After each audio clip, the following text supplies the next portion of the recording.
তালিম দেওয়া ধরে কোন কয় বছর? এই যে মাথা চুলকাচ্ছে, ওর বয়স কত হবে? 8 বছর। আপনি এক ভাই বলে 8 বছর, ঠিক আছে 8ই ধরলাম, আমি 7ই ধরলাম। এখন থেকে ওর বাপ কিভাবে নামাজের নিয়ত বান্ধা লাগবে, কিভাবে হাত বাঁধতে হবে, কিভাবে রুকু করা লাগবে, কিভাবে সেজদা করা লাগবে, এই 3 বছর ধরে এটা শেখাতে হবে। এর নাম হলো তালিম দেওয়া। ধরে কোন কি দেওয়া? আর 10 বছর থেকে যদি পড়বার না চার ঘাড় ধরা লাগবে, ঘাড় ঘাড় এই জায়গা কি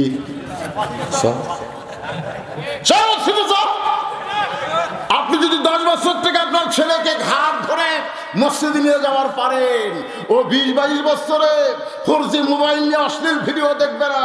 ইন্না সালাতা তানহা আনিল ফাহশাই ওয়াল মুনকার, একমাত্র নামাজই পারে মানুষকে যাবতীয় খারাপ থেকে বাঁচাই দিতে। ধরে তার কথা ঠিক কিনা? আজকে আমাদের ছেলেগুলো মিস কল মারতেছে, যেখানে মেয়েরা আইছে কতগুলো যুবক যাদেরকে মিস কল মারতেছে, আর কতগুলো মেয়েরা আইছে ওরাও আর শুনবার আসে নাই, এই যুবকেরা ওয়াজ শুনতে আসে নাই।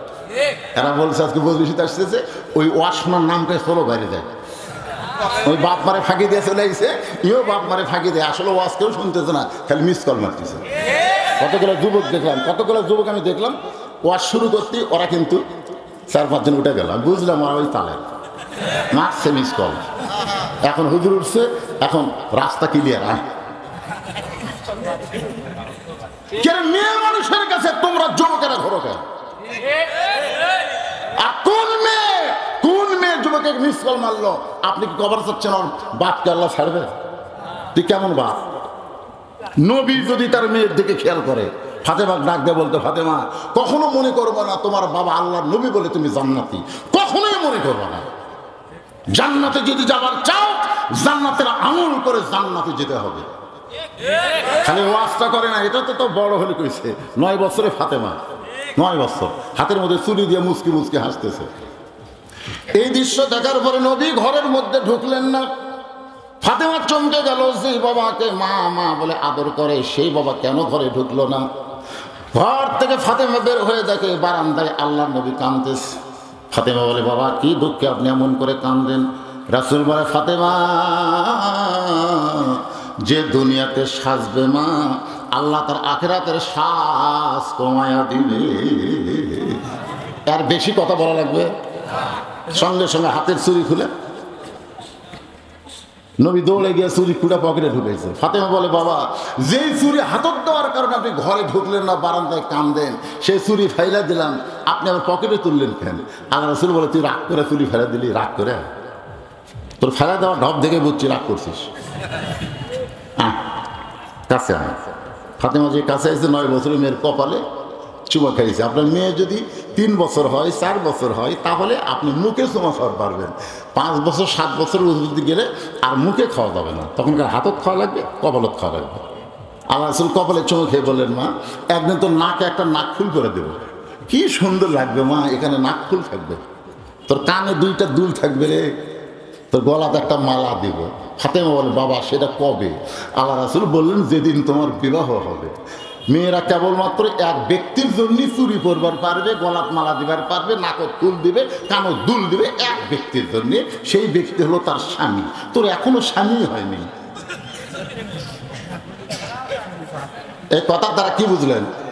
এই কথার দ্বারা কি বুঝলেন?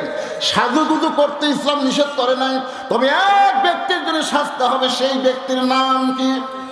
আরো জোরে বলেন। আমার মায়েরা যারা পর্দার অন্তরে বসে আছেন, মা আপনার স্বামীর জন্য সাজবেন। নবীর মেয়ে সেজেছে, নবীর বিবিও সাজছে। মা আয়েশা রাদিয়াল্লাহু তাআলা আনহা গভীর রাত্রে, তখন আয়না ছিল না, নবীর নূরের আলোতে জোরে কোন সুবহানাল্লাহ। কতগুলো মেয়েরা আল্লাহ রাসূল যখন বিদায় নিল, তখন মা আয়েশার কাছে এসেছে, এসে বলতেছে, মা আমরা নবীর সম্পর্কে একটু জানবার চাই। কি সম্পর্কে?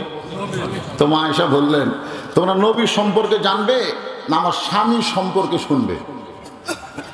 মেয়েরা বলতেছে, আপনার স্বামীও যিনি, আল্লাহর নবীও তিনি। আয়েশা বললেন, না, এক গুলিয়ে ফেললে হবে না। শোনো, আমি 6 বছর বয়স আমার বিয়ে। ছেলেরা শোনো, আজকে মা আয়েশাকে নিয়ে অনেক নাস্তিকের আবল তাবল কথা বলতেছে না, বিশেষ করে আসাদ নূর যে আবল তাবল কথা বলছে, আজকে শোনো, মনোযোগ দিয়ে শোনো। নবীর উম্মত হবে আর নবীর বিবি সম্পর্কে জানবা না, আমার মা সম্পর্কে জানবা না। আয়েশা হচ্ছে আমাদের মা, বলেন কে? উম্মাহাতুল মুমিনিন। 6 বছর বয়সে নবীর সঙ্গে বিয়ে হয়েছে। কয় বছর? আর 9 বছর বয়সে নবীর ঘরে আইছে। মা আয়েশার বয়স যখন 18 বছর তখন নবী বিদায় নিছে। সর্বসাকুল্যে নবীর ঘরে থাকছে কয় বছর? হিসাব করলো না। 6 বছরে বিয়ে হয়েছে, 9 বছর ঘরে চাইছে, আর 18 বছর বয়সে নবী বিদায় নিছে। তাহলে কয় বছর? 9 বছর। আয়েশা বলতেছে আমি নবীর সঙ্গে ছিলাম। এই 9 বছরের মধ্যে আমি মাত্র 3 বার, কয়বার? 3 বার আল্লাহর নবীকে দেখছি। 9 বছরে দেখছি মাত্র 3 বার। আর সবসময় তিনি আমার স্বামী ছিলেন। আর নবী হিসাবে দেখেছি মাত্র কয়বার? 3 বার। আর সবসময় কি ছিলেন? স্বামী ছিলেন। এখন তোমরা বলো, এই 3 বার নবীর কথা শুনবা না সবসময় স্বামী ছিল সেটার কথা শুনবা? তো মেয়েরা বললো আমার তো গোলক ধাওয়াত পড়ে গেলাম। ঠিক আছে, আপনার স্বামীর সম্পর্কে শোনার আগে আপনি যে 9 বছরে 3 বার নবীকে দেখলেন, এই নবীর সম্পর্কে একটু আমরা জানতে চাই। আজকে যারা আমরা নবীর উম্মতের দাবি করি, সেই নবীর সম্পর্কে আমাদের জানার দরকার আছে না নাই? অবশ্যই বলবো। বাগান একটু ধৈর্য ধারণ করবেন। জোহরের 4 রাকাত নামাজ কেমনে পাইলাম এটা বলার জন্য ইব্রাহিম আলাইহিস সালামকে আগুনের চুলার মধ্যে পড়ে গেল। আগুনের চুলার মধ্যে যখন পড়ে গেছে, আপনার বলেন তো আগুন কি আগুন আছে? কুল্লা ইয়া নারু কুনি বারদাও ওয়া সালামান আলা ইব্রাহিম। ইব্রাহিমের জন্য আল্লাহ আগুনকে শান্তিদায়ক বানাই দিল। ওই আগুনের চুলার মধ্যে আমাদের জাতির পিতা 40 দিন ছিল। জোরে কান কয় দিন? আগুন যখন শান্তির বাগান পায়, ইব্রাহিম আলাইহিস সালাম এক নিয়তে 4 রাকাত নামাজ আদায় করে। জোরে কান কয় রাকাত? ওই 4 রাকাত নামাজ আল্লাহর এত ভালো লাগছে, আল্লাহ লাইলাতুল মেরাজে নবীকে 4 রাকাত নামাজ দিয়ে বলেন, নবী গো, এই যে 4 রাকাত নামাজ যদি জোহরের সময় আপনার উম্মতেরা আদায় করে, ইব্রাহিম নবী সমপরিমাণ সওয়াব আমি আল্লাহ দান করে দিব। খালি সুবহানাল্লাহ বললে হবে না, জোহরের নামাজ জামাতের সঙ্গে আদায় করা লাগবে। সাহাবীদের আগ্রহ বেড়ে গেল, ইয়া রাসূলুল্লাহ, জোহরের নামাজ আদায় করলে ইব্রাহিম নবীর সমপরিমাণ সওয়াব যদি আল্লাহ দেয়, তাহলে আসরের নামাজ আদায় করলে আমাদের ফজিলত কি? আমরা একটু শুনতে চাই।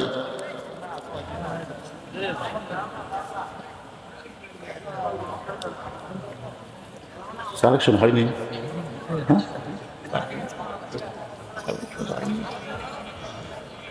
আরে আমার জামাই হচ্ছে কালেকশনের বাপ, তারপরে কালেকশন হয়নি? আপনাদের ভিতরে কি গামছা ব্যাগ দেয়নি? তো হয়নি কোন কেন? একটা গানই যথেষ্ট, কালেকশনের একটা গানই যথেষ্ট। গানটা আপনারা জানেন?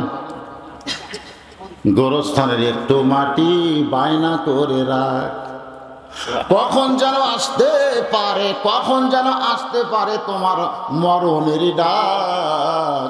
গোরস্থানের একটু মাটি বায়না করে রাখ। আপনার বলেন তো, সর্বশেষে যে ব্যক্তি কবরে যাবে কতদিন থাকা লাগবে? না, 50,000। 40,000 হাদিসে এর আবির দিক দিয়ে একটু দুর্বল, কিন্তু 50,000 হাদিসটা সহি। এই জন্য আমরা বলবো কত হাজার? জোরে বলেন কয় হাজার? দুনিয়াতে যে বাড়ি ঘর আমরা তৈরি করলাম কত বছর? 50-60 ঊর্ধ্বে ধরে। সেই হিসাবে আমার আর থাকার অধিকার নেই।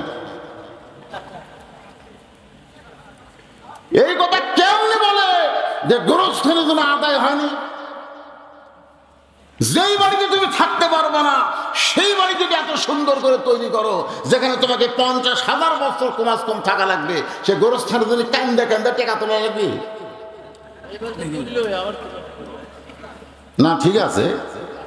আর আপনাদের গোরস্থান, বিশেষ করে এই আওতার মধ্যে যারা গোরস্থান বানাইছে, তাদেরকে বেশি বেশি দান করা লাগবে। বাইরে থেকে যারা আইছে, ওরা কি গোরস্থানের টাকা কেনা বেশি টাকা দিবে? তাই ওই 10, 20, 50 টাকা, 100 টাকা দান করবে। আর আপনাদেরকে মেন ভূমিকা পালন করা লাগবে। তো গোরস্থান কয় গ্রামের গোরস্থান? এটা কয় গ্রামের? এই যারা এই যে গজারিয়ার যারা মাহফিল করতেছেন গোরস্থান, এই আহালের মধ্যে যারা আছেন, তারা কারা কারা একটু হাত তুলেন তো দেখি। যারা মাহফিল করতেছেন গোরস্থানের, এই গ্রামের লোকজন এই 3-4টাই।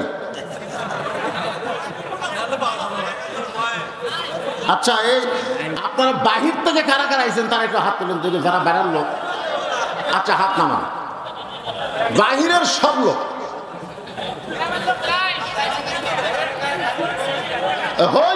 হইছে না।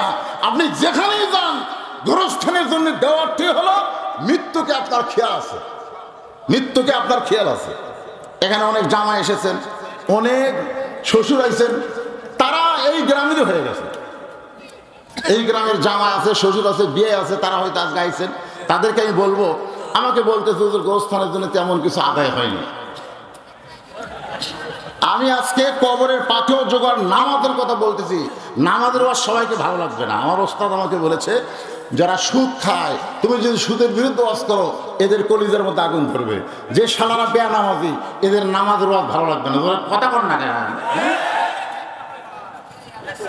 নামাজের ওয়াজ ভালো লাগবে না, নামাজই পড়ে না তো। বুড়া হয়ে গেছে, তারপরে নামাজ পড়ে না।